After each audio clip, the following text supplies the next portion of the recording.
Assalamualaikum warahmatullahi wabarakatuh. Kami dari kelompok 8 yang beranggotakan Nur Kolbia, Ulfa Yuniarisla, Yusuf Putra Pratama ingin mempresentasikan yang pertama, penerapan teori belajar, kedua, model-model pembelajaran dalam prinsip konstruktivisme, dan yang ketiga, rencana meningkatkan motivasi belajar siswa. Baiklah, mari kita mulai dari materi yang pertama. Penerapan teori belajar behavioristik. Menurutku, teori behavior belajar merupakan suatu perubahan tingkah laku yang diakibatkan oleh adanya interaksi antara stimulus dan respon.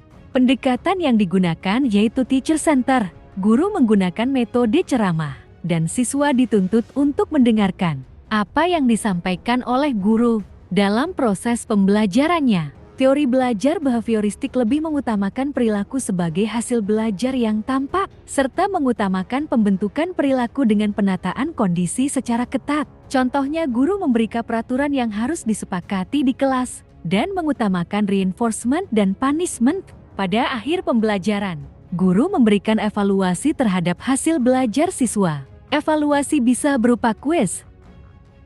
Beberapa contoh berikut adalah hal-hal yang dapat dilakukan guru dalam proses pembelajaran yang sesuai dengan teori sosial kognitif. Yang pertama, guru meminta siswa untuk merefleksikan pengalaman mereka atau kegiatan yang telah mereka lakukan di dalam sebuah jurnal atau laporan harian. Yang kedua, guru mendorong siswa untuk berdiskusi tentang materi yang dipelajari. Lalu kemudian, siswa diminta untuk mempresentasikannya di depan kelas dan teman-teman yang lain dapat mengajukan pertanyaan terkait materi yang diajarkan.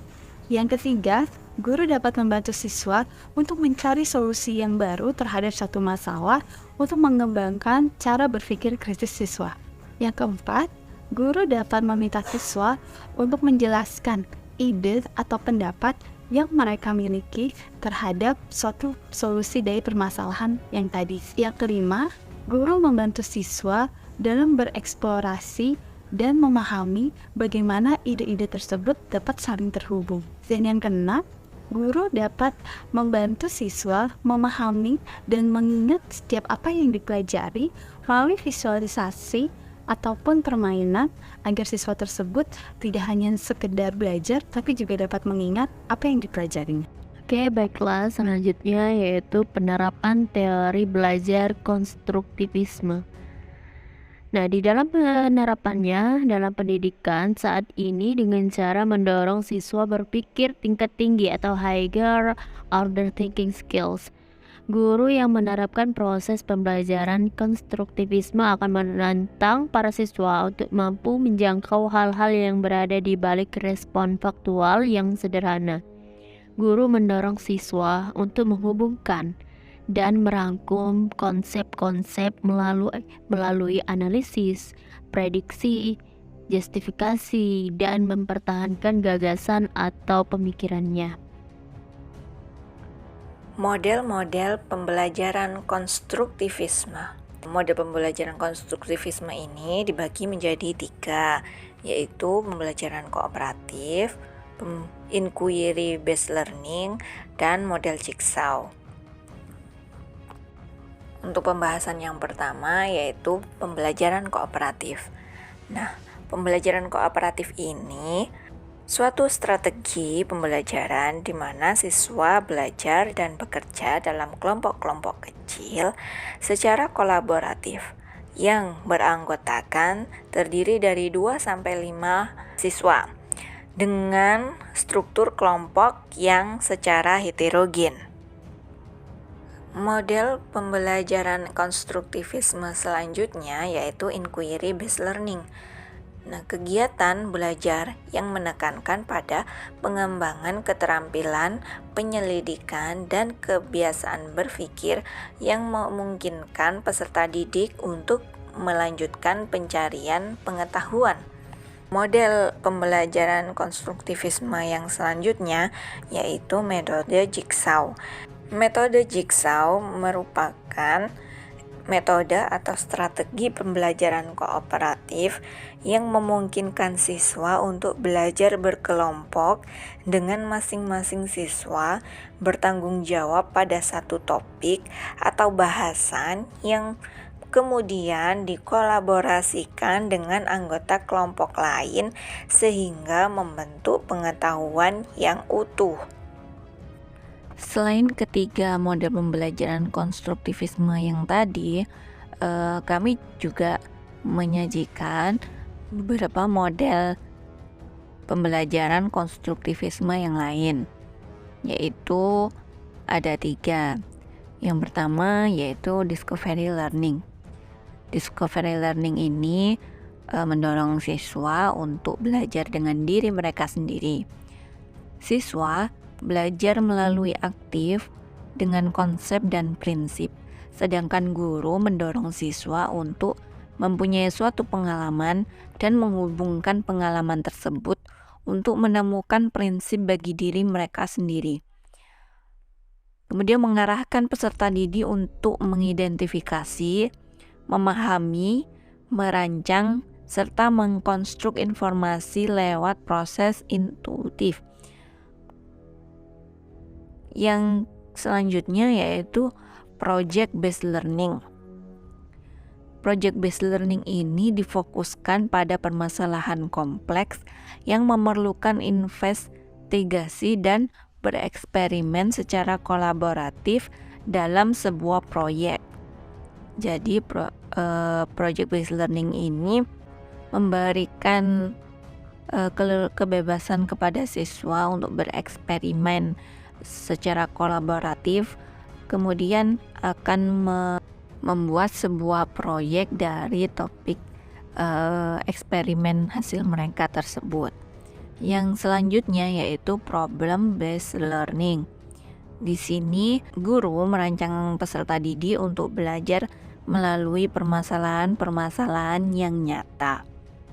Selanjutnya, kita akan lanjut ke materi ketiga, yaitu rencana untuk meningkatkan motivasi siswa di kelas. Tanya, 7 tahun, memiliki kemampuan rendah dan keinginan yang rendah untuk sukses. Pertama, kita perlu untuk melakukan asesmen, menggali minat dan bakatnya. Kemudian, membangkitkan rasa ingin tahunya dengan memberikan materi layanan yang disukai Tanya, serta menuntun dan memberikan pemahaman tentang tujuan belajar. Rencana yang dapat dilakukan di kelas, memberikan layanan bimbingan kelompok, menggunakan teknik role model, kenali arah tujuan hidup Tanya, lalu buat daftar tokoh panutan yang sesuai dengan tujuan hidup Tanya. Pelajari tokoh panutan untuk meraih impian dan kesuksesan. Kemudian, buat catatan, sikap atau kebiasaan positif yang dapat mendukung pencapaian tujuan hidup Tanya, sehingga membuat motivasi belajar Tanya meningkat. Berikutnya kita akan membahas Samuel, 10 tahun, yang bekerja keras untuk menjaga harga dirinya pada tingkat tinggi, tetapi memiliki rasa takut akan gagal yang kuat. Langkah pertama, melakukan asesmen, mencari tahu latar belakang keluarga. Terkait sikap perfeksionis Samuel, melakukan bimbingan dengan teknik problem solving, maka dia akan belajar dari masalah dan bagaimana untuk menyelesaikannya. Dengan begitu, Samuel akan termotivasi dan belajar bagaimana menyelesaikannya ketika ia gagal. Konselor juga memberikan konseling untuk mengubah irrational belief ke rational belief, memberikan pemahaman kegagalan bukanlah sebuah aib. Jika langkah tersebut dirasa belum menunjukkan perubahan pada diri Samuel, konselor dapat menggunakan teknik sinematerapi. Kemudian, konselor memberikan pemahaman dampak yang muncul terkait sikap perfeksionis Samuel, serta memberikan pemahaman bahwa proses lebih utama daripada hasil. Yaitu pada kasus Sandra. Ia berusia 13 tahun, di mana dia ini memiliki sikap yang tenang di dalam kelas, namun dia meremehkan keterampilan dari teman-temannya. Nah, layanan BK yang diberikan untuk kasus Sandra ini, yang pertama ialah melakukan konseling individual bersama Sandra. menggali apa yang sebenarnya yang membuat dia meremehkan teman-temannya. Nah, selanjutnya melakukan konseling menggunakan pendekatan yang sesuai dengan masalah Sandra ini dan melakukan follow up ketika pemberian layanan di dalam kelas. Rencana yang dapat dilakukan di dalam kelas itu memberikan layanan bimbingan yang lebih banyak aktivitas berinteraksi dalam kelompok atau berpasangan. Di dalam kelas ini yaitu layanan klasikal, melibatkan Sandra dalam aktivitas yang membuat dia berinteraksi dengan kelompoknya, memberikan refleksi layanan dari kerja kelompok yang telah dilakukan oleh seluruh siswa, memberikan wawasan tentang pentingnya bekerja sama dalam kelompok, serta saling menghargai adanya perbedaan dan saling mengapresiasi antara satu dengan yang lainnya. Selanjutnya ialah kasus Robert. Ia berusia 16 tahun yang menunjukkan sedikit minat di sekolah dan saat ini tinggal bersama dengan bibinya. Saya sebagai guru BK sudah tidak dapat menghubungi orang tuanya. Nah, di sini bibinya selaku walinya Robert, maka konselor atau guru BK tetap bisa melakukan komunikasi dengan bibinya.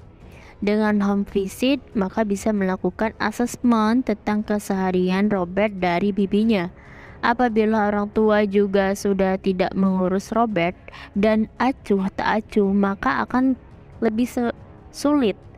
Kalau masih sering dan perhatian kepada Robert, maka bisa dengan melalui bibinya untuk berbicara dengan orang tua si Robert.